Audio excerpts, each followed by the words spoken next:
Zionism کے 4 نکاتی ایجنڈے کی تکمیل کر دی ہے۔ تو یوں سمجھیے کہ یہ 2 چیزیں اس میں گزری ہوئی ہیں، ایک دنیا اور اس کے وسائل اور زمین اور اس پر قبضہ، اور ایک اپنا ایک مذہبی جو ایک تصور ہے اس کو پورا کرنا، خاص طور پر یہودیوں کا۔ وہ کیا ہے یہ بھی سمجھ لیجیے۔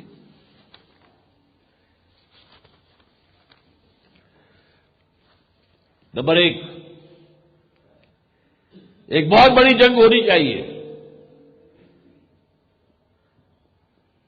نمبر 2، اس کے نتیجے میں گریٹر اسرائیل قائم ہو جانا چاہیے۔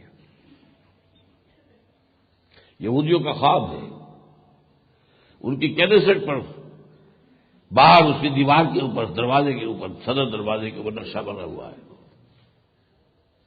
وہ کہتے ہیں یہ سارے ملک ہمارے ہیں، عراق ہمارا، شام ہمارا،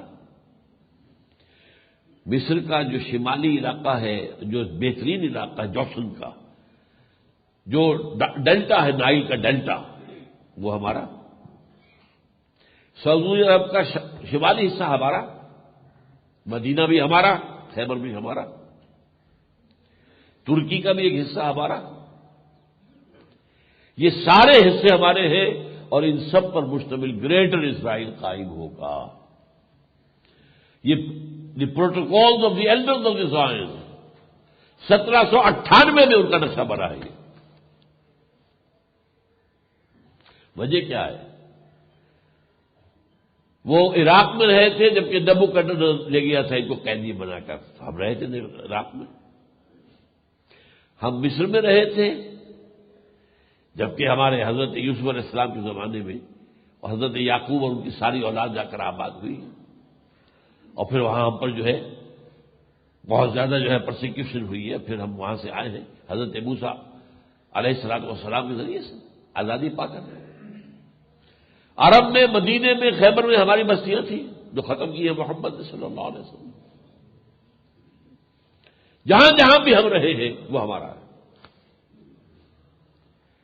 تو اس کے لیے ایک جنگ، بہت بڑی جنگ، تاکہ گریٹر اسرائیل قائم ہو جائے۔ کیوں؟ یہودی دنیا میں ہے کوئی 13-14 کروڑ،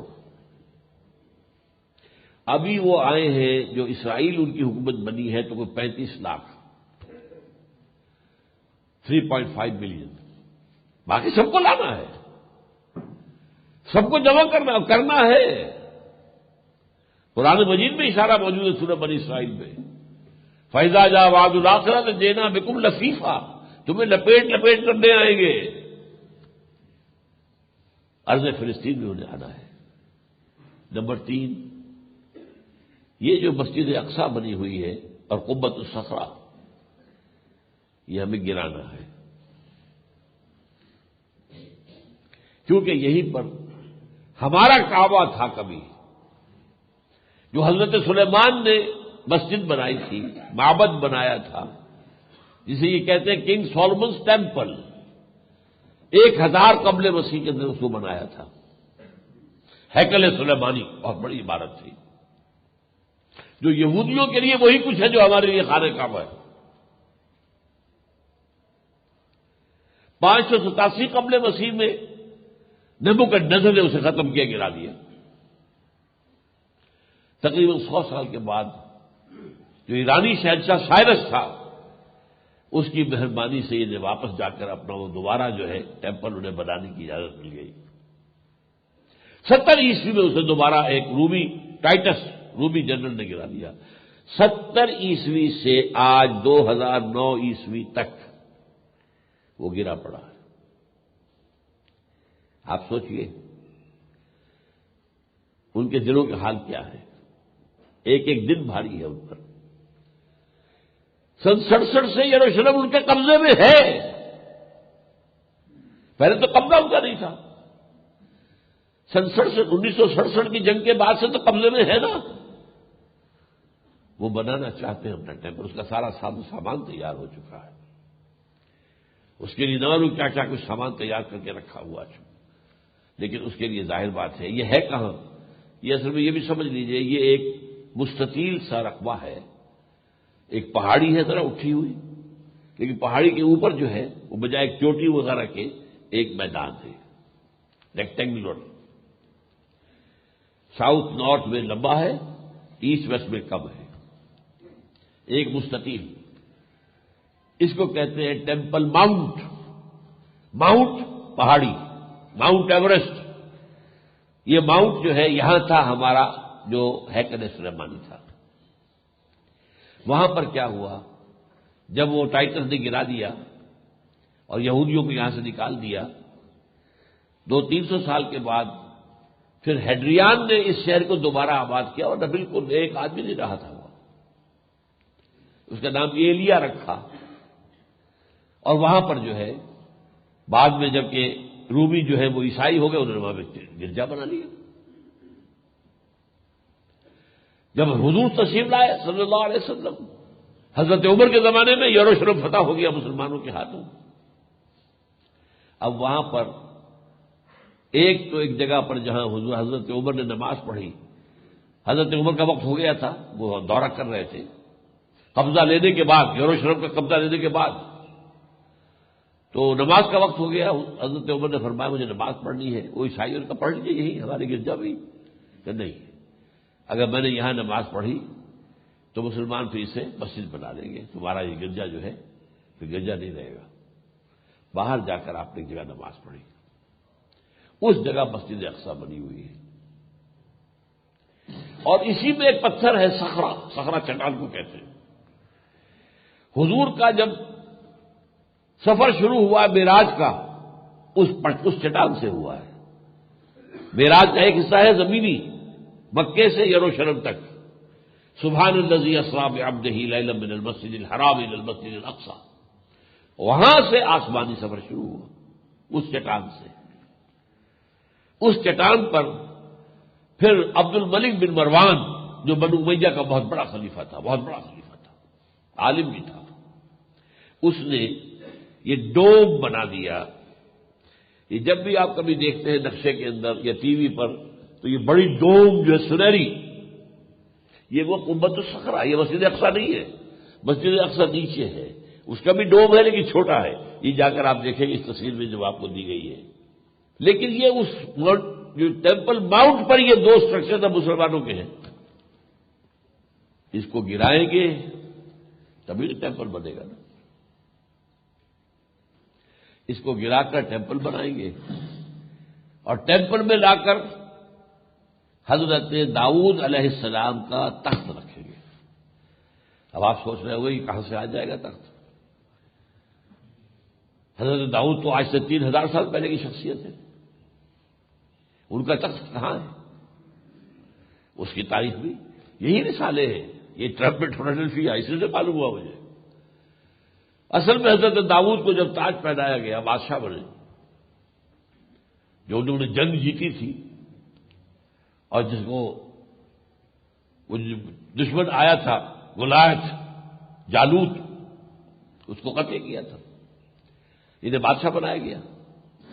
جس پتھر پر بٹھا کر تخت پوشی کی گئی اسی کے اوپر جو ہے اس کے حضرت سلیمان کی پھر تخت نشینی ہوئی، اسی پر ہوئی تاج پوشی. پھر وہ ٹیمپل کے اندر رکھ دیا گیا. تمام جو اس کے بعد بادشاہ ہوتے تھے یہودی، ان کی تاج پوشی وہی ہوتی تھی.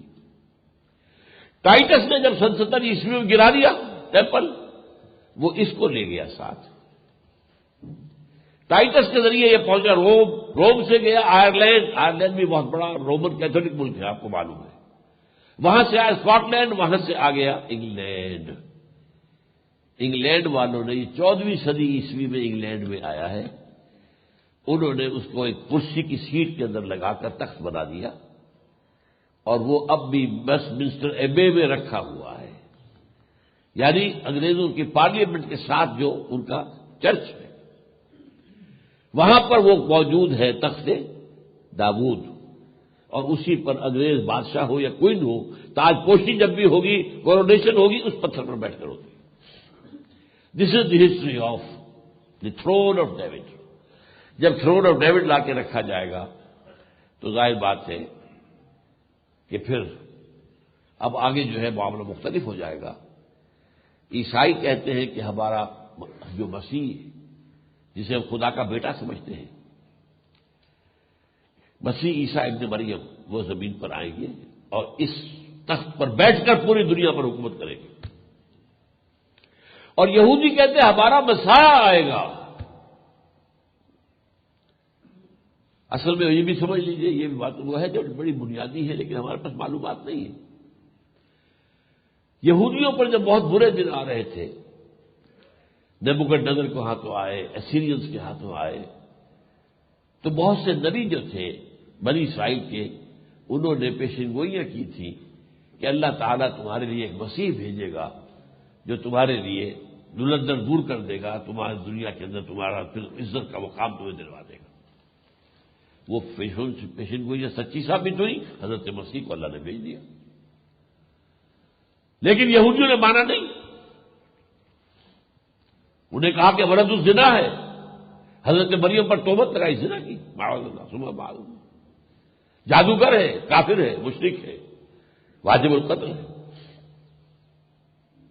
اس وقت حکومت وہاں پر جو تھی اس طرح کی تھی جیسے ہمارے ہاں ہوتی تھی نا انگریزی دور میں۔ یہ ریاست بھاولپور ہے، نواب بھاولپور بیٹھے ہوئے ہیں، لیکن نواب بھاولپور کے اوپر ریزیڈنٹ ایک بیٹھا ہوتا تھا انگریز، اصل میں حکومت وہ کرتا تھا۔ یہی معاملہ وہاں تھا۔ اگرچہ ہیرڈ اور ہیرود اینٹیپاس یہ ایک یہودی بادشاہ تھے وہاں پر حضرت مسیح کے زمانے میں، لیکن اصل میں کیا تھا؟ گورنر، کیونکہ حکومت جو ہے وہ رومنز کی تھی، سیزر کی تھی۔ سیزر کی گورنر کی حیثیت سے پائلٹ پونٹس وہاں کا گورنر تھا۔ طے یہ تھا کہ یہودیوں کے جو مذہبی مسائل ہوں گے اس میں علماء یہود جو فیصلہ دیں گے وہی آپ کو ماننا پڑے گا۔ سیاسی طور پر ہم آپ کے غلام ہیں، مذہبی طور پر آٹونومی ہوگی۔ ہمارا ہیڈ ان کا سب سے اونچا جو یہ سمجھیے دارالقضا، وہ جو ان کے ہاں یروشلم میں تھا ہیکل کے اندر، یہاں جو ہمارے بڑے بڑے ربائی بیٹھے ہوئے ہیں، اگر کوئی مذہبی معاملہ ہوگا تو جو فیصلہ وہ کریں گے، گورنر جو ہے رومی وہ اسے نافذ کرے گا۔ انہوں نے ہیڈرن نے طے کر دیا مسیح مرتد ہے، واجب القتل ہے، اور حوالے کر دیا پائلٹ پونٹس کے۔ تو یہ اب آگے ہمارے نزدیک تو یہ معاملہ غلط ہے۔ حضرت مسیح سولی نہیں چڑھے، معاذ اللہ ثم معاذ اللہ، پہلے ہی اللہ ان کو آسمان پر اٹھا کر لے گیا۔ ان کی جگہ شکل حضرت مسیح کی سی بنا دی گئی جوڈاس اسکریوٹ کی، جس نے کہ حضرت مسیح کی مخبری کر کے گرفتار کرایا تھا ان کے حواریین میں سے جوڈاس۔ خود حضرت مسیح چھپے ہوئے تھے، رومی ان کی تلاش میں تھے، کیونکہ فیصلہ ہو چکا تھا قتل کا۔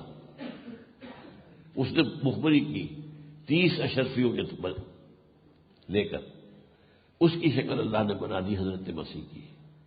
وہ پکڑا گیا، وہ پھانسی چڑھا، وہ سولی چڑھا، اور یہ بات ہمیں کہاں سے معلوم ہوئی؟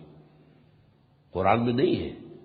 یہ تو کہتا قرآن ما صلبوہ ہو ما قتلوہ، نہ سلیب دی گئی نہ قتل کیا گیا، ولکن شبہ لہم، مشابہت پیدا کر دی گئی ان کے لیے، لیکن آگے نہیں بتاتا قرآن کی کس کی مشابہت پیدا کی گئی اور کون تھا وہ کہ جو پھر سولی چڑھا ہے۔ ہمارے احادیث کے اندر بھی نہیں ہے، سر سے ہی نہیں، ہماری کسی تفسیر میں نہیں ہے، اس لیے کہ جب تک کہ کوئی قرآن میں نہ ہو، حدیث میں نہ ہو، تفسیر میں کہاں سے آ جائے گا؟ یہ تو پچھلی صدی میں پوپ کے کتب خانے سے ایک انجیل نکلی ہے، ایونجیلیم برناباس کی انجیل برناباس بھی حضرت مسیح کے حواریین میں سے ایک تھے۔ جو انجیل انہوں نے لکھی ہے وہ ان کو سمجھتے ہیں پاکرفل، یہ جو ہمارے قابل اعتماد نہیں ہے۔ 104 انجیلوں میں سے 4 سلیکٹ کر کی گئی تھی جو 4 مانتے ہیں، سینٹ میتھیو ہے، لوکاس ہے، مارکس ہے، مرقس اور جان۔ باقی جو 100 ہیں ان میں سے ایک برناباس کی ہے۔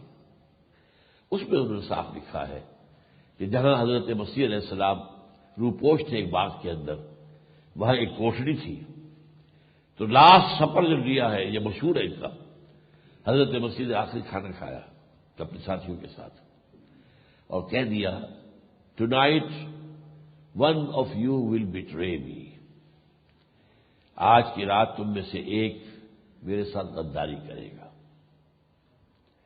اس کے بعد ان کا اللہ کا ذکر کرو، جاگتے رہو، اور خود بھی اس کی کوٹھڑی میں چلے گئے، وہاں جا کر مراقبہ جو بھی اللہ کا ذکر کرنا شروع کیا۔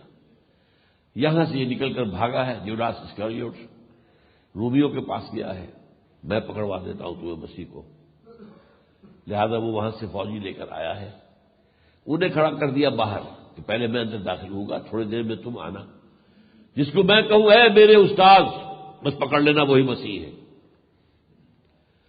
اب یہ جب آیا ہے، یہ جیسے ہی داخل ہوا کوہڑی کے اندر، اسی وقت چھت پھٹی ہے۔ برنباس انجیل کی بات بتا رہا ہوں، مجھے نہیں معلوم، میرے پاس کوئی ذریعہ نہیں ہے اور، لیکن میرے نزدیک دل کو لگتی ہے بات کہ صحیح ہے۔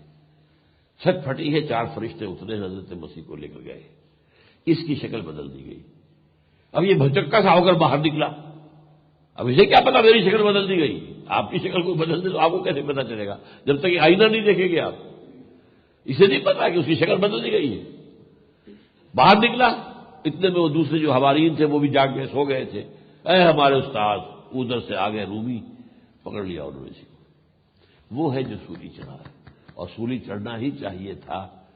اس نے غداری کی تھی، بٹرے کیا تھا، اس نے گرفتار کرایا تھا۔ بہرحال یہ ہے ایک تاریخ جو میں نے آپ کے سامنے رکھی ہے۔ اب آپ نوٹ کیجیے، جائزہ لیجیے ایک ایک حوالے سے۔ میں نے کہا تھا نا کہ 4 ان کے ہدف کیا ہے جنگوں کی، عظیم جنگ جو شروع کی ہے بش جونیئر نے، جس کے بارے میں خیال تھا کہ یہ اوباما آ کر اس کو ختم کر دے گا، وہ تو اس کو لے کر چل رہا ہے، اس لیے کہ اوباما ہو، اوباما کا باپ ہو، وہاں جو اصل نیوش لابی ہے اور نیو کنزرویٹوز کی لابی ہے، وہ کسی کو کچھ نہیں کرنے دے گا۔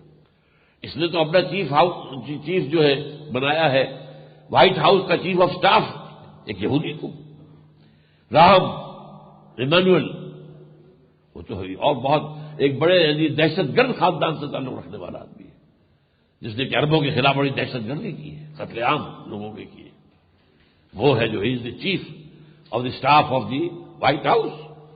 اب جو چیف ہوتا ہے staff of the White House کا، وہ گویا کہ صدر کی آنکھ بھی ہے، کان بھی ہے، جس کو وہ ملنے دے گا وہی ملے گا نا صدر سے، جو سا خط پیش کرنا چاہے گا کرے گا وہی صدر پڑھے گا، تو ظاہر بات ہے کہ وہ تو چھا جائے گا۔ لہذا یہ جنگ ابھی چل رہی ہے، اس کے بہت سے مراحل ہیں۔ اب ان میں سے دیکھیے، میں نے بتایا تھا نمبر 1، ہمیں 21ویں صدی میں اپنی یہ پوزیشن برقرار رکھنے کے لیے بہت سے وسائل کی ضرورت ہے، خاص طور پر تیل اینڈ منرل ویلتھ۔ ہمیں کسی اور کو ابھرنے نہیں دینا ہے۔ کوئی بھی اگر نظام ذرا سا سر اٹھائے گا، مشن نپ دی ایول ان دی بٹ، اپنا نظام برقرار رکھنا ہے، چاہے ٹریلین ڈالر دینے پڑے، بینکنگ کے نظام کو برقرار رکھنے کی کوشش کرنا ہے۔ حالانکہ فیل ہو چکا بینکنگ کا نظام، اور ابھی امریکہ کے اندر پروٹیسٹ ہے، وہاں کے جو ٹیکس پیئرز ہیں وہ کہتے ہیں ہمارا پیسہ تم بینکوں کو کیوں دے رہے ہو؟ تم نے تو گویا کہ اپنے فلسفے کی نفی کر دی ہے۔ تم تو مارکیٹ اکانومی کے قائل تھے، مارکیٹ چلتی ہے، جس کا دیوالا نکلتا ہے نکلے، جو بیٹھ گیا بیٹھ جائے، ہمارا پیسہ کیوں خرچ کر رہا ہے؟ ہمارا پیسہ ہی بہت کنٹروورسی ہے۔ نمبر 4 میں نے بتایا کہ وہ 4 نکاتی ایجنڈا پورا کرنا۔ اب آپ دیکھیے، سب سے پہلے افغانستان کی بات کیجیے۔ افغانستان میں 4 چیزیں تھیں جس کی وجہ سے حملہ کیا۔ نمبر 1، اس کے اپنے اندر بھی بہت ذخائر ہیں، تیل کے بھی اور منرل بہت زیادہ، یہ انہیں معلوم ہے۔ پھر سینٹرل ایشیا کے تیل تک رسائی اس کے ذریعے سے ممکن ہے، ادھر سے پائپ لائن لائیں گے تو سینٹرل ایشیا کا تیل اور گیس اسے لا سکتے ہیں۔ اور سب سے بڑی بات یہ کہ طالبان نے چند شرعی جو ہے سزائیں نافذ کی اور 100% امن ہو گیا۔ وہ بات ہو گئی جو ابلیس نے کہی تھی کہ ایسا نہ ہو جائے، عصر حاضر کے تقاضاؤں سے ہے، لیکن یہ خوف ہو نہ جائے آشکارا شرع پیغمبر کہیں، یہ شرع پیغمبر چھپا رہے، ہدایت محمدی چھپی رہے، یہ لوگ ہمارے پیچھے چلے، ہمیں اپنا امام مانے، یہ ہے وہ بات۔ اور ظاہر بات ہے پیشن گوئیاں موجود ہیں۔ حضور نے فرمایا صلی اللہ علیہ وسلم، یخرج من خراسان رایات سود لا يردها شیء حتی تنصب بإیلیا، جب یہ جنگیں بھٹی پوری طرح دہکے گی، جب وہ سیکنڈ فیز آئے گا، سیکنڈ فیز جو میں نے کہا تھا، جبکہ پھر پاسا پلٹے گا اور مسلمانوں کو پھر عروج حاصل ہوگا، اس وقت جو آخری جنگ ہونی ہے دجال کے ساتھ، جو ادھر مسلمان ہوں گے اور ان کے اب سپہ سالار حضرت عیسیٰ ہوں گے، عیسیٰ ابن مریم علیہ الصلوۃ والسلام، اس وقت ان کی مدد کے لیے جو فوجیں چلیں گی وہ خراسان کے علاقے سے چلیں گی، اور وہ سیاہ علم لے کر چلیں گی، اور وہ ایسی ہوں گی کہ ان کا رخ کوئی موڑ نہیں سکے گا، یہاں تک کہ ایلیا میں جا کر نصب ہو جائے، ایلیا یروشلم۔ وہ ان پیشن گوئیوں سے ہم سے زیادہ واقف ہیں، انہیں معلوم ہے یہ زمین، اور آخری ایک اور دے دوں آپ کو گواہی میں، اسی ٹوائن بی کی، جس نے یہ کہا تھا کہ 21ویں صدی میں جنگ کمیونزم اور کیپٹلزم کے درمیان نہیں ہوگی بلکہ عیسائیوں اور مسلمانوں کے درمیان، اسی نے 1930 میں تحفظني بآيات من القرآن هي الحلقات تملأ